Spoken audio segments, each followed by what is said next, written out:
all the gin joints in all the towns in all the world. She walks into mine. Frankly, my dear, I don't give a damn. There's no crying in baseball. You talking to me? I'm gonna make him an offer he can't refuse. Wait a minute. You ain't heard nothing yet. Do I feel lucky? Well, do you, punk? I love the smell of napalm in the morning. You can't handle the truth! You're gonna need a bigger boat. Hello and welcome to the Old School Movie Club podcast. I am Sean, joined with my friend again, Kevin. Kevin, how you doing? I'm good. How are you? I'm pretty good. You're teaching those kids now, and we've been really busy the last few weeks. Yeah, educating the youth of America as much as I can do in a ninth grade PE class. There you go. You gotta teach them about health and like how to run proper. I don't know. I can't even remember what happened in my ninth grade PE class. So. You know, at this rate, we're having fun with them and we're making them exercise. There you go. Anyways, this week we're talking about Reservoir Dogs. Kevin, Reservoir yes. Dogs. I know you're not the biggest Steve Buscemi fan. Did this change this for any for you at all? I am still not a Steve Buscemi fan. I mean, this movie. See, I like Quentin Tarantino as a director, and I liked Reservoir Dogs for sure. But this is definitely like just my initial reaction after watching the movie. This is probably the most forgettable movie that he's made. Like I wouldn't say it's his most forgettable film because I've seen other stuff that he's done like Jackie Brown and Death Proof, which are a bit more forgettable. But this is not in the top tier of Tarantino films. Yeah, I guess that's fair because I've also seen Jackie Brown. This is I think right there with Jackie Brown though, down near the bottom. And it's not to say that they're bad films at all because I like both of those films, and I like pretty much every Tarantino film, and I've seen all of them, so, you know. Yeah, and I haven't seen all of them quite yet. I think the only ones now that I haven't seen are the Kill Bill movies and Inglourious Bastards, which I know people are going to kill me because I haven't seen that yet. Yeah, that one's one of the better ones. Yeah. But Reservoir Dogs is good, but I can't quite put it up there in that top tier with films like Pulp Fiction and Django Unchained and even The Hateful Eight. Yeah, and this is really early Tarantino still. Like this was his first one, I believe. Yeah, and he was still developing a style, and that signature Tarantino style really bleeds through still in this movie, being his first like big movie that he made. But, like, this is, like, it's not quite there yet. Does that make sense? Yeah. I mean, I do think this was his first film, so... Yeah. Or at least, like, his first, like, major feature that's what I mean. Like, film. Major so, of course, film. He was experimenting a lot, and he hadn't quite set in stone his ways and his style. But you could still sense that, like, dialogue-driven, heavy style. It was encased in a movie that wasn't nearly as deep as the rest of them, where he, like... In his more recent movies, he goes in so deep on dialogue, and that's like his thing is just he's got some of the best dialogue out of any director/writer out there. It's just his stories and dialogue make so much actual sense and are so realistic. I think his filmography kind of ages with him because when he was doing Reservoir Dogs, obviously Tarantino was a bit younger then because that was now 26 years ago. I mean, he looked like he was like a kid almost. Like he was in the movie. He was in the movie, and he looks really. He was young. He was excited. The movie is a very excitable kind of movie. And now as he's gotten older, he's slowed down. Now he's not completely slowed down because stuff like Django was still absolutely insane. Yeah. But like his latest film, The Hateful Eight, is an extremely slow burn. Oh yes, a very very slow burn. And compared to Reservoir Dogs. I will say that since you haven't seen it before, to get you more excited about it, Inglourious Bastards is a lot more like Django than it is a Hateful Eight. Oh, I know. And my boy Sam Levine over on the Movie Trivia Schmodown is is in Inglourious Basterds, so I don't know why I haven't seen it yet. Yeah, why haven't you seen it yet, Kevin? You must I don't answer for these crimes. I have problems. But yeah, like, I think me and Kevin are both getting at the same thing. Like, this is not a bad film at all. It's just, like, on the lower rung of his movies. And what specifically do you have problems with this movie? If there's anything that specifically you have a problem with. All right, well, let me answer that question with a question for you. All right, sweet. What did you think of the non-linear storytelling structure with Reservoir Dogs? I like that kind of storytelling. I mean, one of my favorite movies that I've seen just recently, and I don't know why it's just recently, is Memento. Yeah. And, like, I totally dig that kind of setup, you know? Yeah. Yeah, and see, so when non-linear storytelling structures come up in film, obviously the first two directors' names that come up are Quentin Tarantino and Christopher Nolan. Yes, exactly.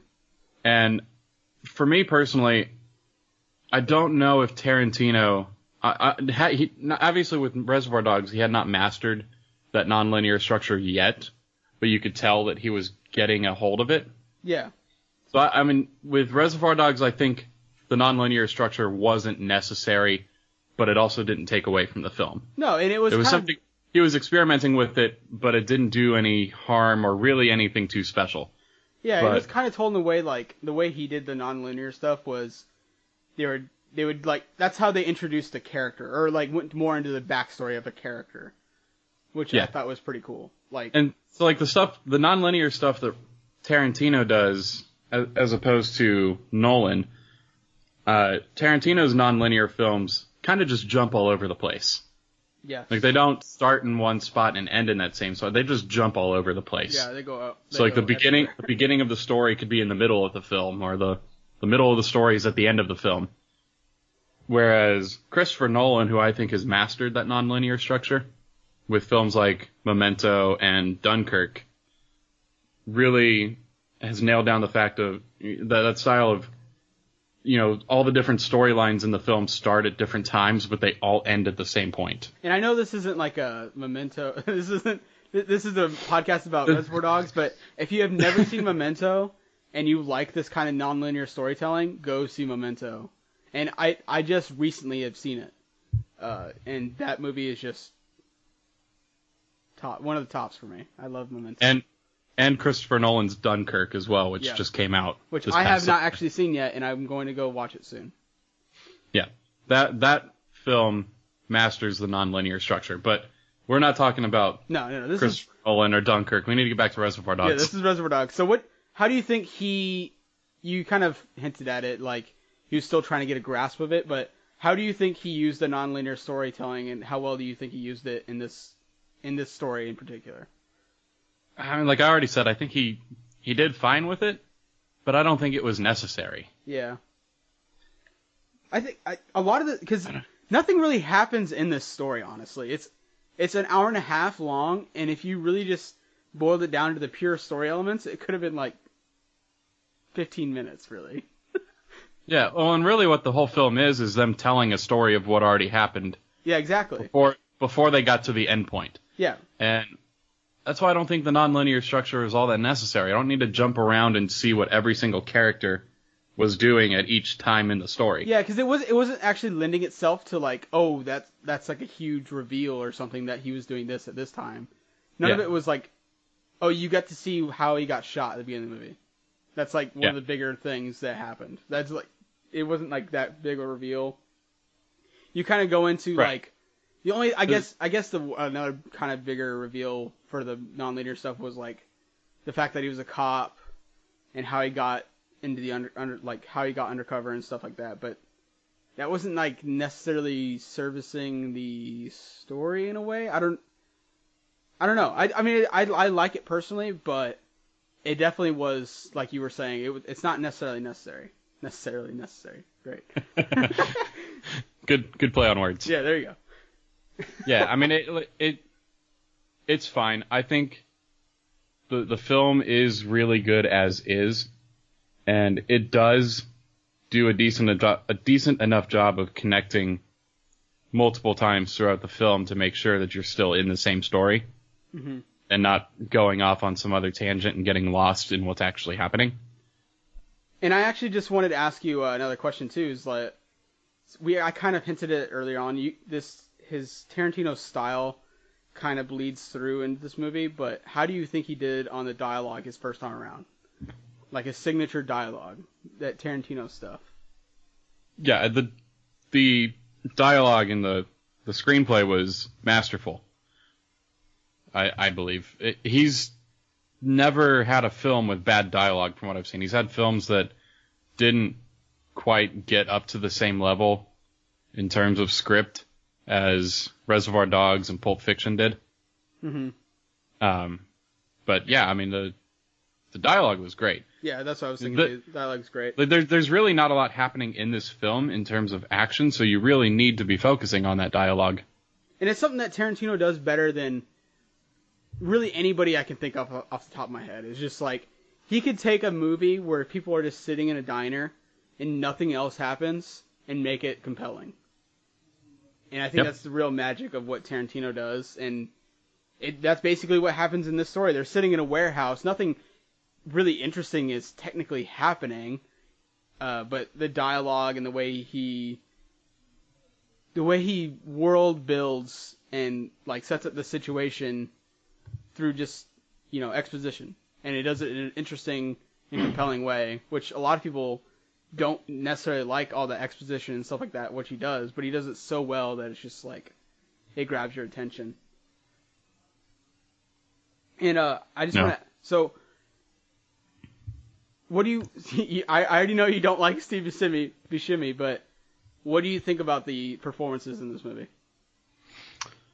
Well, Steve Buscemi is his typical slimy weasel self that I can't stand. Dude, Mr. Pink is great. Why can't he be Mr. Purple? Right, dude, okay. That was the only part of dialogue, that conversation that annoyed the crap out of me in the movie. Really? Like, I did not need them arguing for like 3 minutes about what color name they're gonna have. It was a solid 3 minutes right there. Like, I understand for some people that kind of comedy is going to work great. So I understand why he put it in there. Yeah, I mean, I like it. But for me personally, when the film is only 90 minutes, and you're going to go ahead and have a whole 3 to 5 minute scene, which is a good chunk of time in a 90-minute film. It is, yeah. Just be arguing about what your name is going to be for a heist. It didn't work for me, and of course I had to spend that whole time hearing or looking at Steve Buscemi. Which... I love the Steve Buscemi hate. If we ever get to the point where Steve Buscemi is listening to this, I apologize. I'm sure you're a great person, but I can't stand you as an actor. I like you, Steve Buscemi. I really liked that scene. I laughed multiple times during it, but I mean, I could see why people don't like it. But, I mean, so other than Steve Buscemi, what do you think about the performances in this one? I really loved the performances as a whole. There were a couple others that I don't think got enough screen time to really give quite a compelling performance. Right. But the standout for me was Tim Roth, who played Mr. Orange. Oh, yeah. Yeah. He did great. He did amazing. I thought he was definitely the clear standout in a movie where... Honestly, other than him, wasn't really any other standout performances. They all did good. I wouldn't say any of them did bad, but definitely he was the real standout performance in this movie for me. Yep. So I think we've got enough to go into our final conclusions about this movie, unless there's anything else that you want to touch on. What did you think of the torture scene? Oh, it was a torture scene. It was great. I don't know. That guy lost his ear. Yeah, he lost his ear and then got shot. Yep. There you go. Your typical, absolutely bonkers Tarantino violence. Yep. But done in a way that is still compelling. It's not just like... Oh, yeah. No, there has never been a moment of Tarantino violence in a film that has not been compelling. Yeah, exactly. All right, so final conclusions, Kevin. What's your final take on Reservoir Dogs? It would be very near a masterpiece if Buscemi was not in there. It's great. No, I'm giving it 3.5 stars out of 5. 3.5 stars. All right. 3.5 stars. Because I still do really like the movie. I should probably rewatch it again before actually finalizing an opinion on it, because it has been a little while now since I've seen it. Yeah. But great dialogue, great action and violence with what we have. There really isn't a lot in the film, which is another downfall for me. I wish there was more action and violence in this. This is like his shortest movie ever, right? That he's ever done. What? This is like the Tarantino's shortest film he's ever done, right? Oh, definitely. Yeah, he's usually like the guy that pushes like the limits of what people want and how long a movie is. Lord, I mean, Hateful Eight was, I think, almost 3 hours. Yeah, and it's a long 3 hours there. Yeah, it is. Oh, it's a good movie, but it's a long 3 hours. Yeah, so 3.5 stars because what was given to us, I think, was great, but I wanted more. Yep. And I wanted less Steve Buscemi. Yeah, and I think this movie would have served a lot as like if it was like another 30 minutes long, you could have gotten those more in-depth performances that you wanted to go back into certain characters. And I think maybe a lot of the stuff that was in this movie was cut out eventually. But I'm right there with you with 3.5. I think what else would have added to this film? What? A scene where we were torturing or killing Steve Buscemi's character. Are you okay with the fact that he's the only one that lives? I'm still recovering. All right. Well, you don't know if he gets caught by the cops, but it's left open, so you don't know. But I'm right there with you on the 3.5 out of 5. I think this is a great movie. If you haven't seen it yet, definitely go see it. It's a great marker for where Tarantino was at the beginning of his career, and kind of see like the evolution and expansion of what he does. Because this is, all in all, like a Tarantino movie. Even this being his first movie, and I've said this 1,000 times already during this podcast, even being his first movie, it still feels like a Tarantino movie, like all the way. And good performances, not necessarily great performances outside of a few outliers, but great dialogue, filmography is good, everything compelling. I liked it a lot. Not as much as some other Tarantino films, that's why I'm only going to give it 3.5 out of 5, but still a great movie. All right, absolutely. Kevin, what do we got coming up next week? Because I've never even heard of this film. I think I have, actually. I just blank from mine. Coming up next, we're continuing the crime thriller trend that we've been on for a few weeks now, because our last episode was Godfather Part 2. Mm-hmm. Obviously, this one was Reservoir Dogs. Yep. Our next one is going to be a film called Seven, directed by David Fincher, came out in 1995, stars Brad Pitt, Morgan Freeman, Gwyneth Paltrow, and John C. McGinley. Now, and real quick. and then one actor in there as well, who is a person whose name should not be mentioned in the film industry right now. And if you guys know about Seven, you know who that is. Yeah. Sean, you could easily look it up and see who I'm talking about. I just clicked on cast and I know exactly who you're talking about. Yep. But for now, I will call him Christopher Plummer, because Christopher Plummer replaced him in a movie lately. Yeah, and I'm excited about this movie. I have no idea what to expect, because I think I've seen this poster before, but I've never heard anything about this movie, honestly. It's supposedly great. David Fincher's a great director. I can give you a quick synopsis if you want to know. Let me hear it. Two homicide detectives are on a desperate hunt for a serial killer whose crimes are based on the 7 deadly sins in this dark and haunting film that takes viewers from the tortured remains of one victim to the next. The seasoned detective Somerset researches each sin in an effort to get inside the killer's mind while his novice partner, Mills, scoffs at his efforts to unravel the case. I'm in. I'm already excited about this movie. It has a 4.3 out of 5 on Letterboxd, which is extremely high. And on IMDb, it has an 8.6 out of 10. I'm excited. I love that. I love the crime thrillers, like this. That's why I'm a sucker for like Criminal Minds and stuff. Even though that's not the best. It's not the best written stuff out there, but I still get suckered into it. But this is right up my alley. I already know I'm gonna love this. Yeah, I'm excited for it too. I'm hoping that it's not just us going from victim to victim, but I hope we actually get to see some of the violence, because I love stuff that gets absolutely bloody and gory, and I'm hoping that we get that here. It's a new development for you, because you didn't used to be like that, and then you started getting really into the horror genre. Well, I've always liked blood and gore, but I wasn't always a horror fan. Yeah, I guess that's more accurate. Which those two can be very different. Yes, they can. But now I like them both. All right, Kevin. Where can they find you?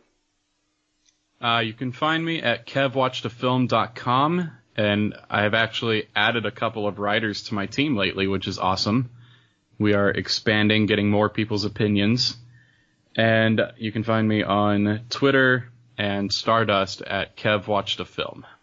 And you can follow the show on Twitter at OldSkoolMovieSK. Next week not next week, but we'll have 7 coming up, and then after that, let us know what you want us to watch, and we'll watch it, review it. Yeah, I mean, after that, it's going to be February, which is Valentine's Day.